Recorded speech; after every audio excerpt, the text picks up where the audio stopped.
কতদিন পর নিজের চিরচেনা প্রিয় বারান্দাটায়। এই বারান্দার গ্রিলের কালারগুলো চেঞ্জ হয়েছে, আগে এগুলো অরেঞ্জ কালারের ছিল। এই হলো গাছগুলোর অবস্থা। আমার বোন পড়াশোনা নিয়ে ভীষণ ব্যস্ত থাকার কারণে খুব একটা যত্ন নিতে পারে না।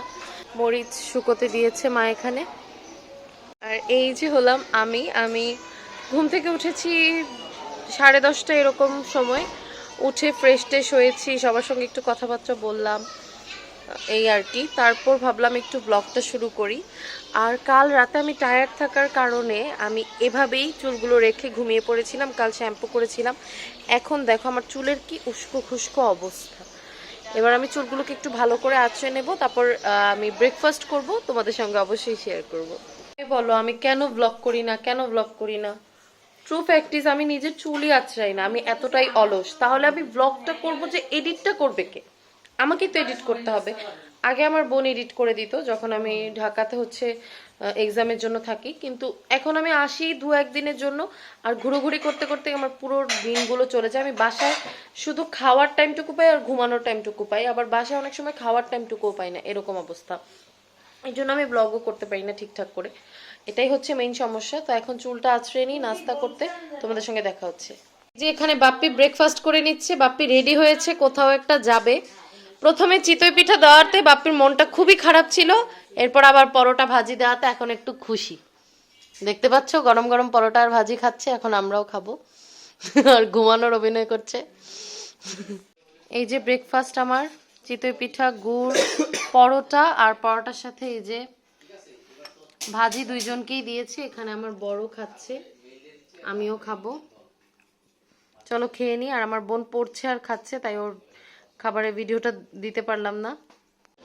আমাদের নাস্তা করা শেষ, এবার আমি একটু পাখিকে খাবার দেব। এগুলো মা করে, আটাকে একটুখানি সিদ্ধ করে জাস্ট মেখে দেয়, ওরা আবার এগুলো খায় ঠোকর দিয়ে দিয়ে। তা আমি এই জায়গাটায় রেখে দিচ্ছি, ওরা এসে এগুলো খাবে। আমরা সামনে থাকলে তো খাবে না, আমরা চলে গেলে খায়, পাখিরা এসে খায়, এগুলো খুবই পছন্দ করে। আমি জানি না কোন কোন পাখি এগুলো খায়, তবে আমাদের বাসায় এরকম আটা একটু সেদ্ধ করে মেখে দিলে হালকা লবণ দিয়ে এটা ওরা খায়। এজন্য রেখে দিলাম বারান্দায়, ওরা ওদের সময় মতো এসে খেয়ে নেবে। তো পাখিদের খাবার দিয়ে এসে মায়ের সঙ্গে একটু গল্প করে এসে দেখি আমার বোন আমার হাজব্যান্ডের কাছে একটু ফিজিক্স পড়ে নিচ্ছে। আমার হাজব্যান্ড কিন্তু খুব ভালো সায়েন্সের একজন হোম টিউটর ছিলেন, এখন তো জবের জন্য আর পড়ানোর সুযোগ নেই। তো আমার বোন সেজন্য সুযোগটাকে কাজে লাগিয়ে নিচ্ছে একটুখানি।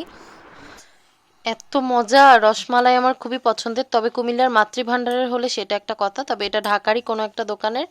এই যে আমার হাজবেন্ডকে আর আমাকে মা দিয়ে গেল। এক বাটিতে খেলে ভালোবাসা বাড়ে, আবারও বলছি। আর দুজনই নাস্তা করেছি তাই পেট ভরা, সেজন্য অল্প অল্প করেই খাবো রসমালাই। চলো খেয়ে নিই। তো আমার হাজবেন্ড নিজেও রসমালাই খেয়ে নিচ্ছিল আর আমাকেও খাইয়ে দিচ্ছিল। আমার তোর হাতে খেতে খুবই ভালো লাগে। এরপর চট করে স্নান করে রেডি হয়ে গেলাম। কথা বলার একদম সময় ছিল না, আমাদের সময় মতো একটা জায়গায় কাজে যেতে হবে। তারপর বসে পড়লাম খেতে। আমাদের বিবাহবার্ষিকী উপলক্ষে, যেহেতু দ্বিতীয় বিবাহবার্ষিকীটা, তো মা বেগুনি করেছে, পোলাও করেছে, আর রুই মাছ ঝুরি পেঁয়াজ দিয়ে করেছে, আর রোস্ট করেছিল। প্রত্যেকটাই আমার খুবই পছন্দের খাবার। তো চট করে খেয়ে আমি আর আমার হাজব্যান্ড মিলে একটুখানি আলোচনা করে বেরিয়ে গেলাম। প্রচণ্ড গরম ছিল বলে আমরা একটা মিন্ট ফ্লেভারের স্প্রাইট কিনে নিয়েছি। ছোট্ট একটা বোতলই কিনেছি, কারণ মাত্র লাঞ্চ করে বেরিয়েছি, খুব একটা পেটে জায়গাও নেই। আর যেহেতু রোজার সময়টা ছিল, মার্চের 9 তারিখ, তো সেই জন্য এটা যদিও মার্চের 8 তারিখের ভিডিও, আমরা একদিন আগেই সবটা করে নিয়েছি। তো এবার আমাদের যেখানে কাজ ছিল সেখানে আমরা পৌঁছে গিয়েছি। কিছুক্ষণ আমাদের অপেক্ষা করতে হয়েছে। তোমাদেরকে আমি এই কাজের কথাটা বলতে পারবো না, তবে যদি বলতে পারতাম আমারও ভালো লাগতো। তো এবার কাজটা শেষ করে আমরা চলে গেছি শাঁখারী বাজারে। এটা আমার দ্বিতীয় বিবাহবার্ষিকী, কিন্তু আমার কাটানো বেস্ট বিবাহবার্ষিকী এটা। আমার আগের বিবাহবার্ষিকীতেও আমরা সবাই মিলে ভীষণ আনন্দ করেছিলাম যেদিন অনুষ্ঠান হয়েছিল সেদিন, তবে কিছুটা ব্যস্ততার মধ্যে ছিলাম বলে ভালো মতো আনন্দটা উপভোগ করতে পারিনি। একা হাতে সব করেছি আমি আর আমার হাজব্যান্ড, তেমন কেউ কোনো সাহায্যই করেনি। তো এই জন্য একটু চাপ হয়ে গিয়েছিল। তবে এবার বেশ ভালো লাগছে ঠাকুর দর্শন করতে পেরে। কি সুন্দর করে বেলুন দিয়ে এই জগন্নাথ দেবের মন্দিরটাকে সাজানো। আমার হাজব্যান্ড প্রণাম করে নিচ্ছে, আর আমি তোমাদেরকে সেই সুযোগে একটু মন্দিরটা ঘুরিয়ে দেখিয়ে দিচ্ছি। এবারে আমিও প্রণাম করে নিলাম, আমার হাজব্যান্ড ভিডিও করে দিচ্ছিল তখন। যদিও ঠাকুরকে ডাকার সময় লোককে না দেখানোই ভালো, তাও যেহেতু তোমরা ব্লগ দেখতে পছন্দ করো তাই তোমাদের জন্য ছোট ছোট ক্লিপস নেওয়া। তারপর চলে গেলাম শাঁখারি বাজারের বিখ্যাত মা কালীর মন্দিরে। এই মন্দিরটাতে আমি অনেক ছোটোবেলা থেকে যাই। এই মা কালীর ছবি আমার ব্যাগে সবসময় থাকে, আমার সাথে সবসময় থাকে। তোমরা কে কে এই মন্দিরটাতে গিয়েছো আর আমাকে কিন্তু কমেন্ট করে জানাতে ভুলবে না। আর সবাই একবার করে জয় মা জয় বাবা ভোলানাথ লিখে যেতে পারো যারা হিন্দু ধর্মাবলম্বী রয়েছে আমার আইডিতে কিংবা হচ্ছে ইউটিউব চ্যানেলে ফলোয়ার্স হিসেবে বা সাবস্ক্রাইবার হিসেবে। তো এবার এই মন্দিরটার বাইরের দিকটা তোমরা দেখে নাও, কি সুন্দর দেখতে, অপূর্ব সুন্দর। আমার না শাঁখারি বাজারে গেলে মনে হয় যে আমি ইন্ডিয়াতে চলে এসেছি। ইন্ডিয়ায় যেমন মন্দিরগুলো হয়, যেমন পরিবেশ হয় রাস্তার, ঠিক সেরকমটাই। তো আমার হাজব্যান্ড একটু ঘুরিয়ে তোমাদের জন্য ভিডিও করে দিচ্ছিল আমাকে। ওর এই ব্যাপারগুলো আমার খুবই ভালো লাগে। মন্দিরটা এত অপূর্ব, মনেই হয় না যে বাসায় ফিরে যায়। এই কেকের দোকানটার নাম হচ্ছে কেক টাউন। আমাদের কোনো প্ল্যানই ছিল না এখান থেকে কেক নেওয়ার, তবে রিক্সা থেকে হুট করে আমার হাজব্যান্ড দেখতে পেয়ে বললো চলো, এই দোকানের কেকটা ভীষণ ভালো। এটা হচ্ছে বোখারি রেস্তোরাঁর একদম উল্টো দিকে বংশালে। তো আমাদের ড্রেসের কোডটা ছিল হচ্ছে পিঙ্ক অ্যান্ড ল্যাভেন্ডার টাইপের, তো আমরা সেই সাথে ম্যাচ করেই কেক নিতে চাচ্ছিলাম। আর এখানে কিন্তু অনেক পেস্ট্রিজ রয়েছে, ভীষণ ইয়াম্মি লাগছিল দেখতে। অনেক ধরনের chocolate roll, chocolate ball, chocolate pastry, strawberry blueberry blackberry pastry, mango pastry, মানে কি নেই আমি কি বলবো, রেড ভেলভেট পেস্ট্রি সব ছিল। তো এখানে আমি এই কেকটাকে নিয়ে নিলাম, খুবই ভালো লাগলো। এটা হচ্ছে একটা ব্লুবেরি ফ্লেভারের কেক ছিল। এখানে লিখে নিয়েছিলাম আমরা পরিণয়ের 2 বছর। এরপর আমার হাজব্যান্ড আমাকে তো বিবাহবার্ষিকীতে ফুল দেবে না সেটা হতেই পারে না, সব সময়ও আমাকে ফুল দেয়, কোনো উপলক্ষ ছাড়াইও আমাকে ফুল দেয়, আর বিশেষ দিনে তো অবশ্যই দেবে। তো এইবারে ভীষণ ভালো লাগছিল, ওর সঙ্গে করে আমাকে নিয়ে গিয়েছে। আমরা বংশালের কেক টাউন থেকে কেকটা কিনে চলে যাই শাহবাগে ফুল কিনতে। এত এত এত ফুলের দোকান ছিল, আমি দেখতে দেখতে দেখতে দেখতে একদম মুগ্ধ হয়ে গেছি।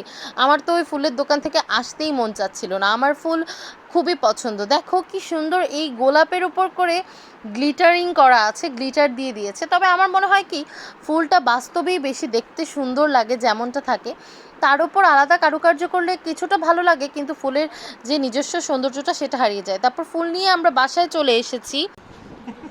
এখানে এই যে মা আমার টমেটো দিয়ে চাটনি করেছে, এখানে মুড়ি আছে, এখানে পেঁয়াজও আছে, এখানে বুট আছে, এখানে আমি আমার হাজব্যান্ড আর বোন খাচ্ছি, ওখানে মা আর বাপ্পি খাচ্ছে টেবিলে। এই যেখানে স্যালাড আছে।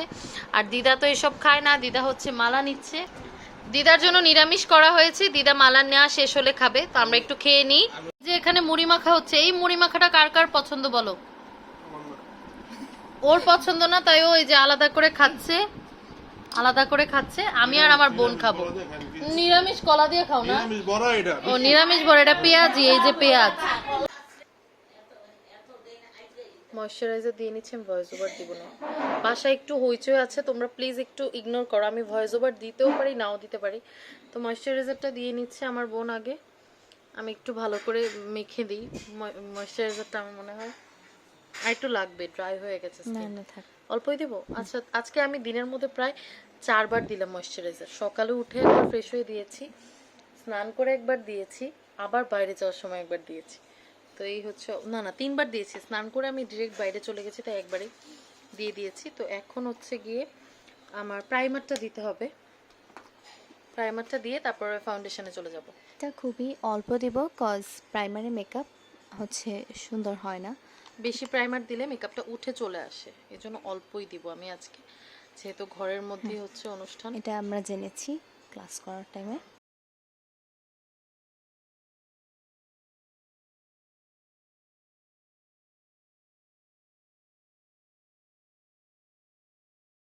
বর্তমানে এটা হচ্ছে আমার অবস্থা, এখানে গান চলছে।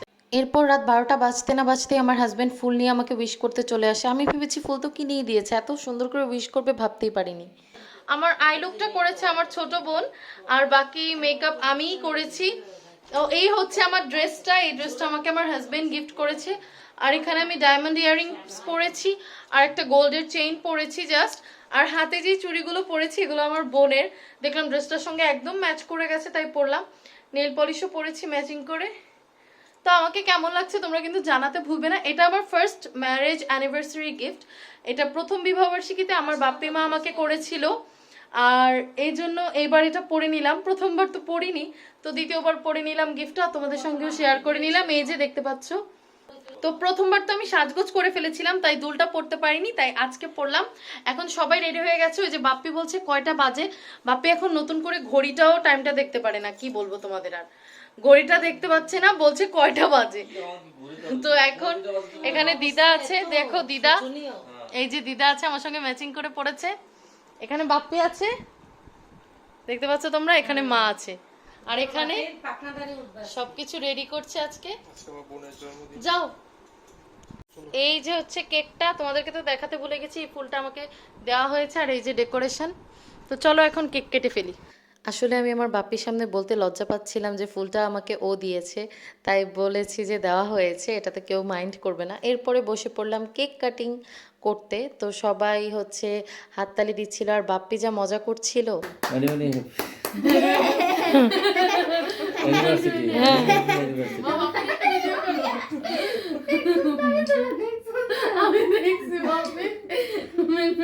কেউ হ্যাপি অ্যানিভার্সারি বলছিল না, তাই বাপ্পি একা একাই হাততালি দিয়ে হ্যাপি অ্যানিভার্সারি বলছিল। এরপর আমরা সবাই মিলে হেসে দিলাম।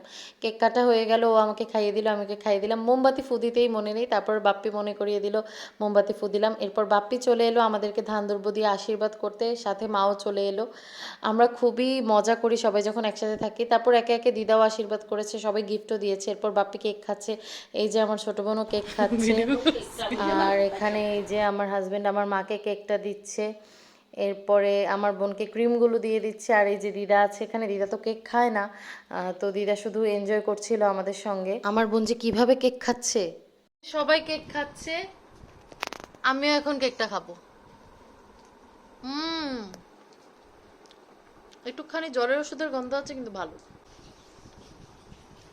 ভীষণ মজা, খেয়ে নি গাইস।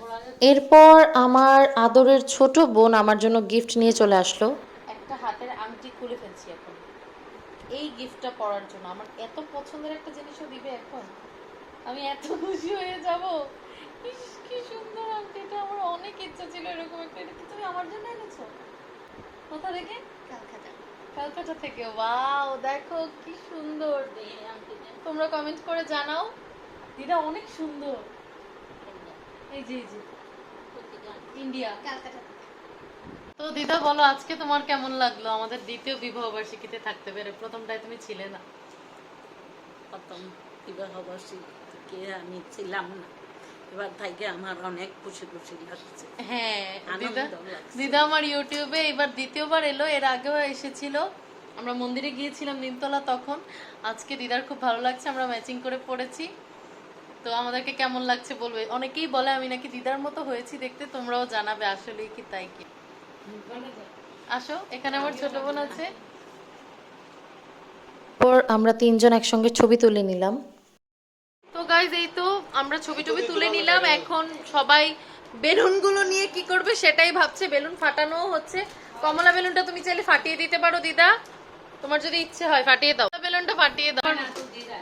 দিদা দেখো বেলুন নিয়ে কি করছে। তো গাইজ, আমাদের অ্যানিভার্সারি পার্টি শেষ। আমরা একটু আগে আগেই করে ফেলেছি, অ্যানিভার্সারির দিনে করিনি আমরা, কারণ আমরা ঢাকাতে থাকছি না, আমরা চলে যাব। যার যার কাজে ব্যস্ত হয়ে যাওয়ার একটা নিয়ম, এটাই তো নিয়ম সংসারের। তো সেই জন্যই আমার হাজব্যান্ডের যেহেতু অফিস আছে, আমরা আগেই করে ফেললাম অনুষ্ঠানটা। তবে বেশ ভালো লেগেছে। আজকে আমার আই লুকটা কিন্তু করেছে আমার ছোট বোন, আর মেকআপটা করেছি আমি। তো আমার আজকের ফুল আউটফিট অ্যান্ড লুক তোমাদের কেমন লাগলো তোমরা কিন্তু জানাতে একদম ভুলবে না। তো এখন আমিও ফ্রেশ হব, ফ্রেশ হয়ে ডিনারটা সেরে নেব। Tata guys.